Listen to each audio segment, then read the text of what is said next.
उपासनाई ब्रह्म ईश्वर भाव आई ब्रह्म निश्चयेसे श्रीराम भ्रमेना अहम भ्रमेण त्वं भ्रमेण उपासका जनाः भ्रमेण ईश्वरत्वभावत्वं ब्रह्ममूलमिदं जगत् या कारणे सृष्टी भासत परंतु ब्रह्मची हा समस्त यामध्ये जे विचारवंत तेची धन्य श्रीराम आता भ्रमाचा विचारू अत्यंत प्रांजळ करू दृष्टांतद्वारे विवरू श्रोतयासी श्रीराम भ्रमण करिता दुरी देशी दिशा भुली आपणासी का ओळखी मोडे जीव लगासी या नाव ब्रह्म श्रीराम उन्मत्त द्रव्य सेविले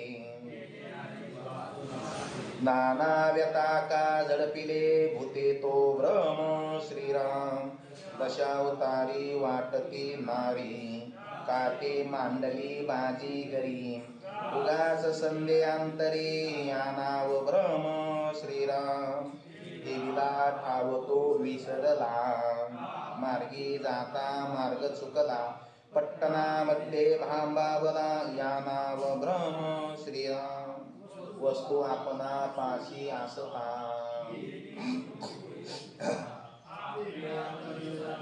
या नाव ब्रह्म श्रीराम काही विसरून गेल्या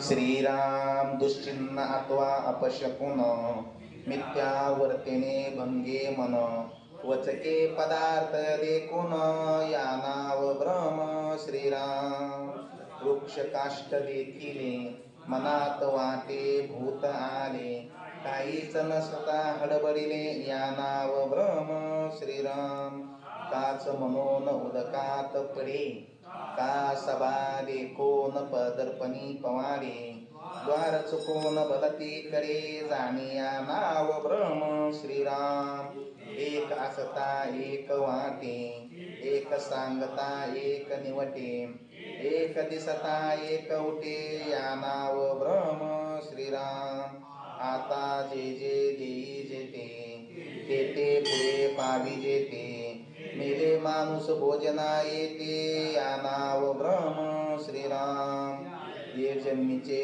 पुढील जन्मी काही एक प्रीती गुंतली मनुष्याचे नामी या नाव ब्रह्म श्रीराम मेले मनुष्य स्वप्ना आले तेने काही मागितले मनी अखंड बैसले या नाव ब्रह्म श्रीराम अवघे मिथ्या मनोन बोले आणि सामर्थ्यावरी मन चाले ज्ञाते वैभवे दपटले या नाव ब्रह्म श्रीराम कर्मटपणे ज्ञान विटे बळे भ्रष्टे कोणी एक सीमा पिटे या नाव ब्रह्म श्रीराम याभिमान कर्माभिमान जात्याभिमान कुळाभिमान ज्ञानाभिमान मोक्षाभिमान या नाव ब्रह्म श्रीराम कैसा न्याय तो न कळे केला अन्याय तो नाडळे उगाच अभिमानी कवळे त्या नाव ब्रह्म श्रीराम मागील काही आठवेना पुढील विचार सुचेना अखंड आरूढ अनुमाना या नाव ब्रह्म श्रीराम प्रचितीने औषध घेणे प्रचिती नसता पथ्ये करणे प्रचिती विन ज्ञान सांगणे या नाव ब्रह्म श्रीराम फलश्रुती विन प्रयोग ज्ञानी विन नुसता योग ब्रह्मली तो अदृष्टी आणि वाचोनी जाते सती ऐसे प्रकारच्या गोष्टी या नाव ब्रह्म श्रीराम उदंड ब्रह्म विस्तारला अज्ञान जनी पैसावला अल्पसंख्येते बोलिला कलावया कारणे श्रीराम ब्रह्मरूप विश्व स्वभावी तेत काय मनोन सांगावे निर्गुण ब्रह्मा वेगळे आगवे ब्रह्मरूप श्रीराम ज्ञात्यास नाही संसार ऐसे बोलती आकार गतज्ञातेचे चमत्कार या नाव ब्रह्म श्रीराम येथे आशंका उठली ज्ञात्याची समाधी पूजिली तेथे काही प्रचिती आली किंवा नाही श्रीराम अवतारी संपले त्याचेही सामर्थ्य उदंड चाले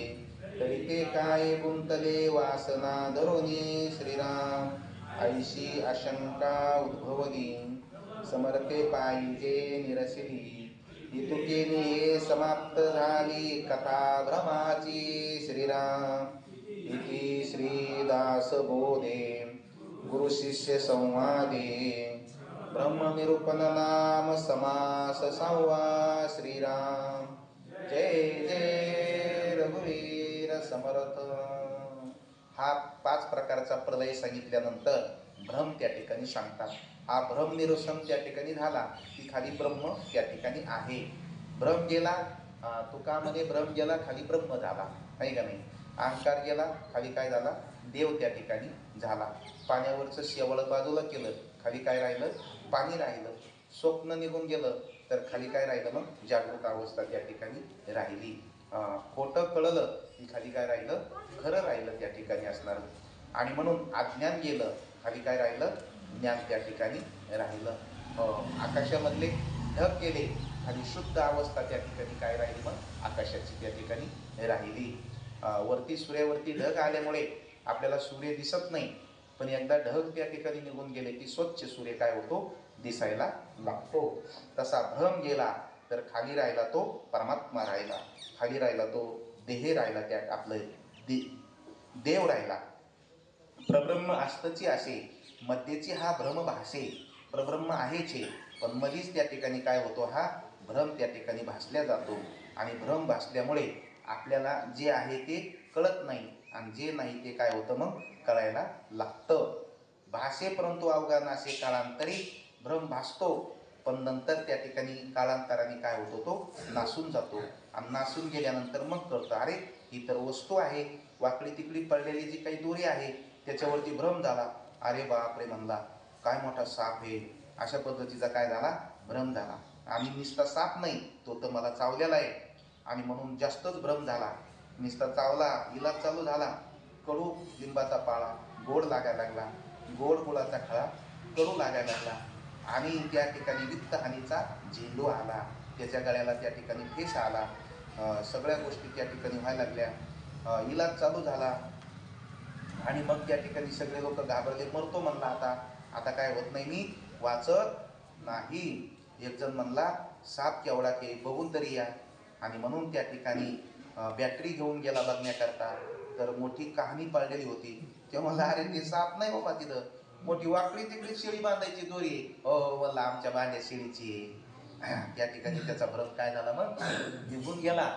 हो तर त्या ठिकाणी मला आपल्याला समर्थ सांगतात की तिथं साप होता का नव्हता त्याला पाहायच्या अगोदर होता का त्यांनी पाहिला तेव्हा होता ना हा आणि नंतर ज्ञान झाल्यानंतर गेला का नाही का गेला कुठं बिळात गेला का हा अहो तो पाहायच्या अगोदरही नव्हता जेव्हा दिसत होता तेव्हाही नव्हता आणि ज्ञान झाल्यानंतर कुठं काही निघून गेला नाही मग काय होतं वा भ्रम गेला म्हणजे काय झाला भ्रम झाला भ्रम गेला साप आला नाही आणि गेला नाही मग तिथं काय होतं दोरी होती। एकनाथ महाराज साधा हरिपाठामध्ये रजूवरी भासे मिथ्या सर्प रजूवर आपल्याला मिथ्या सर्पाचा भास होतो आणि जेव्हा भास झाला तेव्हा सर्प नसतो अगोदरही नसतो भास झाला तेव्हाही नसतो आणि त्या दोरीचं दोरी रूपाने ज्ञान झाल्यानंतर तिथं साप नसतो म्हणजे तिन्ही काळामध्ये साप नाही भूत भविष्य वर्तमानमध्ये साप नाही पण भासतो त्याचं काय करायचं तर भासतो तेव्हाच गडबड होते तेव्हाच त्या ठिकाणी घामाघूम मनुष्य होतो भासतो पण कशामुळे भासला तो अज्ञानामुळे भासला अज्ञान गेला तर तो तिथं नाहीच।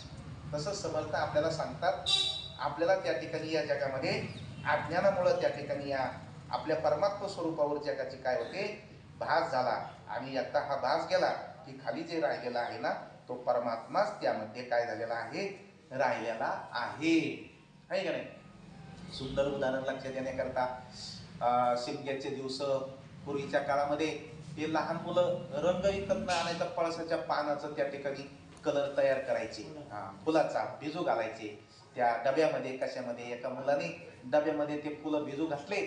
म्हणलं आता उद्या त्या ठिकाणी काय आहे, रंगपंचमी आपल्याला खेळायला. म्हणजे भिजू घातल्यानंतर 2-3 दिवसांनी ते चांगल्या पद्धतीचे मुरले, भिजले.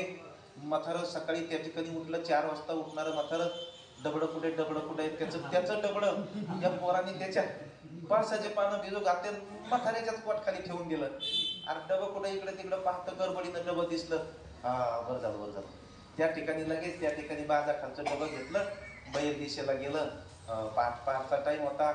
बहिर दिशा त्या ठिकाणी होईपर्यंत थोडं धावलं, उजेड पडला आणि बहिर दिशा आटोपल्यानंतर त्या ठिकाणी हे झाल्यानंतर पाहतं तर बाबू हाताला लाल लागलंय, सगळं खाली लाल, पोटात फुटला. म्हणला आता काय खरं नाही. अचानकच पोटा फुटला, आज सगळं रक्त तिथं चक्कर आली म्हाताऱ्याला. अचानकच पोटा फुटला, काही नव्हतं, रात्री सगळं चांगलं, घामाघूम झाला. कसतरी त्या ठिकाणी काठी टेकीत आला, जवळ टाकून दिलं. म्हणलं पहिला गाडी करा आणि मला त्या ठिकाणी म्हणजे जाऊ द्या आता दवाखान्यात. म्हणले का, पोटा फुटलाय, सगळं त्या ठिकाणी रक्त झालंय म्हणे. विचार केला नाही महाराज, अचानक कसं का पोटा फुटला म्हणून. मुलाने लगेच गाडीत बसवलं, लगेच जालना तपासलं. डॉक्टरने म्हणजे काही फुटलेला अंदाज नाही, काही मात्र म्हणलं याला कुठं काय कळत आहे, फुटलाय, चांगलं रक्त गेलंय, जाऊ द्या संभाजीनगरला. तिथं गेलं, डॉक्टरनी तपासलं. डॉक्टर म्हणजे काही वाटत नाही कसं काही अशक्तपणा आहे ते, नाही म्हणे याला बी काही कळत नाही, पुण्याला जाऊ द्या. पुण्याला गेलं, ते म्हणजे डॉक्टर काय नाही म्हणजे मुंबईला जाऊ द्या. अहो सगळीकडे तपासून आलं. शेवटी पोरं म्हणले कोणत्या डॉक्टरला, काही कळाना. मग शेवटी गावाकडे आणलं. म्हातारं म्हणलं आता डॉक्टर सगळे त्या ठिकाणी आज्ञेने येतं, कोणालाच काही कळाना. एवढा मोठा पोटा फुटला, पण एक डॉक्टर शहाणा नाही म्हणते आपल्या त्या ठिकाणी महाराष्ट्रामध्ये. मरतो म्हणले, जाऊ दे आता. आणि त्या ठिकाणी घरी आणला. मरतो रे बाबा. कोठा फुटला, लय रक्त गेलं. तेवढ्यात ते पोरग पळत आलं, त्याचं टाईम झाला खेळायचा. 11, 12, 1, 2 वाजले. रडायला लागलं. म्हणजे कम रडायला लागला नाही, इथं मग डबा ठेवलेला होता, बाबाने डबा नेला. मग डबा होता रंगाचा. कुठं काय झाला डबा, म्हाताऱ्याच्या म्हणला डॉक्टरच खरं आहे, काही झालं नाही. म्हणला हे डबा पोराचा डबा होता. म्हातारं तटकन त्या ठिकाणी उठलं आणि दुरुस्त झालं. पण दुरुस्त व्हायच्या अगोदर किती परेशानी झाली, म्हाताऱ्याची बी झाली आणि बाकीच्यांची पण झाली. कशामुळं झाली, वा हा काय आहे मग तसा सृष्टीमध्ये त्या ठिकाणी काय होत असतो, भ्रम होत असतो. बहुत भ्रमिष्ट मिळाले त्यात उमजल्याचे काही चाले, सृष्टीमध्ये उमजले ऐसे थोडे. सगळे भ्रमिष्ट मिळाल्यानंतर त्या ठिकाणी उमजल्याचं काही चालत नाही. आणि म्हणून उमजल्याचे लक्षण काही करू निरूपण, भ्रमाहून विलक्षण महापुरुष. उमजल्याचं समजल्याचं लक्षण काय आहे, भ्रम गेल्यानंतर त्या ठिकाणी जी सत्य वस्तू आपल्याला कळल्या जाते ना, त्या ठिकाणी त्यालाच काय म्हणतात, मग भ्रम गेला अशा पद्धतीनं म्हणतात. हे सगळ्या गोष्टी भ्रमणीच त्या ठिकाणी होत असतात. भ्रमेण अहम भ्रमेण तोहम, भ्रमणी मी आहे, भ्रमणी तू आहे, भ्रमणीची उपासना चालली. आणि आपण देवाकडे जातो तो एक भ्रमच आहे. लोक प्रपंच करतात, अज्ञान त्या ठिकाणी असणारे विषयाचा भोग घेणं हेही भ्रम आहे, आणि देवाची भक्ती करणं हाही पण काय आहे, भ्रमच आहे महाराज या जगातला. पण या दोन भ्रमामध्ये फरक आहे. एक सत्य भ्रम आहे आणि एक असत्य त्या ठिकाणी भ्रम आहे. एखाद्या त्या ठिकाणी घरामध्ये हिरा आहे आणि दरवाजा लावल्यानंतर त्या पट्टीतून प्रकाश बाहेर पडलेला आहे. 2 व्यक्ती येत असताना एकाला भ्रम झाला दिवा आहे, दिव्याचा प्रकाश, आणि एकाला भ्रम झाला हिऱ्याचा प्रकाश. जो दिव्याचा प्रकाश म्हणून आला त्याचा भ्रम खोटा आहे, आणि जो हिऱ्याचा प्रकाश म्हणून आला त्याचा भ्रम कसा आहे, खरा आहे. तसं या जगामध्ये परमात्म्याच्या दृष्टीनं जर पाहिलं तर परमार्थ करणं हाही भ्रमच आहे. आणखी काही तो आपल्याला भेटला नाही, आपल्याला कळाला नाही. त्या ठिकाणी आपल्याला ती अवस्था प्राप्त झाली नाही, पण चालली आपली साधना. रोज उठणं चाललंय, दासबोध ग्रंथाचं पारायण चाललंय, हरिपाठ चाललाय, नामचिंतन चाललंय, चांगलं वागणं चाललंय. त्या ठिकाणी हे सगळे हाही त्या ठिकाणी आपलं चाललंय, पण सापड आहे का, आणखी सापड नाही, पण साधना मात्र चालू आहे. आणि त्यांचं बी तिकडं जोरात चालू आहे. म्हणजे दोघांचा भ्रम त्या ठिकाणी काय आहे, मस्त चालू आहे. ते बी मजेत चाललंय, काही नाही म्हणते देवगी काय नसतं, चला चला करा आहे काय त्याचं पापण कशाचं पण नाही, मस्त राहायचं. त्याचा पण भ्रम आहे, पण त्याचा नाशात नेणारा भ्रम आहे. आणि हा वा त्या ठिकाणी असणार कुत्रे भोकायला लागले. गबाजीराव गावातले कुत्रे भोकायला लागले. हा कस काय भोकायला लागले? काही खालच्या गलीला वरच्या गलीला काही काही हे का काही दिसत नाही हो, काही भोकाय तर लागले. हे कम भोकायला लागले, ते भोकायला म्हणून हे भोकायला लागले. आणि ते भोकायला या गल्लीचे भोकायला त्या गल्लीचे आख्या गावाचे भोकायला लागले. कामून भोकायला मिळ नाही, पण भोगतात ते. कामून भोगतात ते एकामेकावर विश्वास ठेवून भोगतात. कारण त्या कुत्र्याला माहिती हे भोगते नाही याचा अर्थ याला काहीतरी दिसला असतं. ते म्हणतात त्याला दिसणं असणार आहे. असा हे परमार्थ करणं हाही भ्रमच आहे भुकण्यासारखा. परंतु ते भुकले ना कोण? संतांनी परमार्थ केला. संत त्या ठिकाणी असणारी साधना केली आणि हरीशी जामुनी हरीचे झाले, आहे का नाही? यारे यारे धरू हरिनाम तारू भवाचा सागरू भय. साधू संत गेले आनंदी झाले. हा साधू संत गेले आनंदी राहिले, कृतकृत्य झाले हरिनामी. साधू संत गेले आनंदात झाले, कृतकृत्य त्या ठिकाणी ज्या ते गेले आणि ते कृतकृत्य झाले ना, त्या अर्थी आपणही त्यांच्या मार्गाने गेल्यानंतर कृतकृत्य होऊ हाही भ्रम आहे, पण हा सत्य भ्रम आहे. जसं हिरा पाहणाराला त्या ठिकाणी एकाला दिव्याचा भ्रम झाला, एकाला हिऱ्याचा भ्रम सत्य ठरला आणि दिव्याचा भ्रम काय झालेला आहे? खोटा त्या ठिकाणी झालेला आहे. आणि म्हणून समर्थ आपल्याला सांगतात, बाबा भ्रमेन अहम भ्रमेन तो भ्रमेन उपासका जनाहा. भ्रमाने उपासना चालू आहे, भ्रमाने संन्यासी झाले, भोगाचा त्याग केला. 18 भार वनस्पती फुले फुळे वरती 22 पोखारणी ज्या घरी कुलस्त्रिया राज्य राणी हे सुख सांडोनिया योग वना सेवायला गेले, भ्रमानीत गेले, पण नंतर देव सापडला त्या ठिकाणी असणार. अशा पद्धतीनं हा काय आहे? भ्रम आहे. आणि म्हणून भ्रम गेला की खाली राहतो तो, त्या ठिकाणी परमात्मा त्या ठिकाणी राहतो. भ्रमण करिता दुर्देशी दिशा बुली मानसी का ओळखी मोडी जीव लगासी या नाव भ्रम. भ्रमाचे अनेक प्रकार आहेत महाराज. कधी कधी भ्रमाने माणूस ओळख विसरून जातो. का ओळखलं नाही का? काही ध्यानात येई ना, ते भेट झाली होती ना आपली तिथं, हा पाहिल्यासारखं वाटतं त्या ठिकाणी. हा काय झालं? हा भ्रम. देवाला ओळखलं नाही का तुम्ही? नाही, काही लक्षात येत नाही. हा नाही, त्या गर्भामध्ये तुम्ही म्हणत होते ना एकदा बाहेर काढ बाहेर काढ, हा आलं ध्यानात, आलं घेतलाच आहे का ते? हा मग संत आपल्याला ओळखी करून देतात. आपण जे काही भ्रमलो आहेत ना, संत आपल्याला काय करतात त्या ठिकाणी ओळख करून देतात. का बरं मनुष्य भ्रमतो? कधी कधी अज्ञानाने भ्रमतो, कधी कधी अहंकाराने भ्रमतो, आणि कधी कधी उन्मत्त होऊन भ्रमतो, आणि कधी कधी त्या ठिकाणी काय म्हणतात त्याला, उन्मत्त द्रव्य सेवन केल्याने भ्रमतो, नाही का नाही? एखाद्याने मदिरा पान घेतली आणि तो बरळायला लागला. उद्या मुख्यमंत्री, उद्या पंतप्रधान मीच होणार, उद्या माझ्याशिवाय गाडीच नाही कोणाला, उद्या पंतप्रधान मीच आहे. दुसरा त्याच्या जवळच पळलेला होता, जेव्हा मला तू होऊ शकत नाही उद्या. कस काय? उद्या शपथविधी आहे माझा म्हणे, होऊ शकत नाही. कस काय नाही होऊ शकत? पहिलं मी जर राजीनामा द्याला तरच होशील ना म्हणे तू. काय म्हणतो देव? म्या जर राजीनामा द्याला तरच होशील म्हणजे बघाय. दोन्ही काय झाले? हे भ्रमिष्ठ त्या ठिकाणी झालेले आहेत. का बरं? त्या ठिकाणी असणारे त्यांनी हे उन्मत्त द्रव्य त्या ठिकाणी सेवन केले आणि त्याची अवस्था काय झालेली आहे?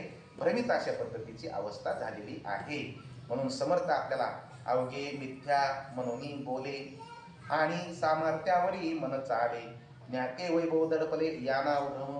त्या ठिकाणी आम्ही अशा पद्धतीनं हा भ्रम गेला रे गेला की खाली जे ते ठिकाणी राहतं ना, तो परमात्मा त्या ठिकाणी राहतो. म्हणून हा भ्रम देहाभिमान, कर्माभिमान, जात्याभिमान, कुलाभिमान, ज्ञानाभिमान, मोक्षाभिमान या नाव भ्रम. कुणाला देहाचा भ्रम असतो, कर्माचा भ्रम असतो, जातीचा भ्रम असतो, कुळाचा भ्रम असतो, ज्ञानाचा भ्रम, मोक्षाचा भ्रम, हे सगळे त्या ठिकाणी भ्रम गेला रे गेला. खाली उरला तो त्या ठिकाणी ज्ञाता पुरुष त्या ठिकाणी राहिलेला आहे. म्हणून ज्ञात्यास नाही संसार आईसे बोलती अपार, गत ज्ञात्याचे चमत्कार या नाव भ्रम. म्हणून ज्ञात्या पुरुषाला संसार नाही असं का बरं बोलतात? तर त्याचं कारण आहे त्यांचा भ्रम गेला, आणि भ्रम गेल्यामुळे त्यांना आता संसार राहिलेला नाही. चमत्कार वगैरे काही नाही, हा फक्त भ्रम आहे. भ्रम गेल्यानंतर चमत्कारच झाला त्याच्या जीवनामध्ये. येथे आशंका उठिली, ज्ञात्याची समाधी पुजिली, तेथे काही प्रचिती आली किंवा नाही. तैसेची अवतारी संपले, त्याची सामर्थ्य उदंड झाले, तरी काय गुंतले वासना धरुनी, आईशी आशंका उद्भवली. समर्थे पाहिजे निरसली, इतुकेनी समाप्त झाली कथा भ्रमाची. इतुक्यानी ही भ्रमाची कथा काय झालेली समाप्त त्या ठिकाणी झालेली आहे.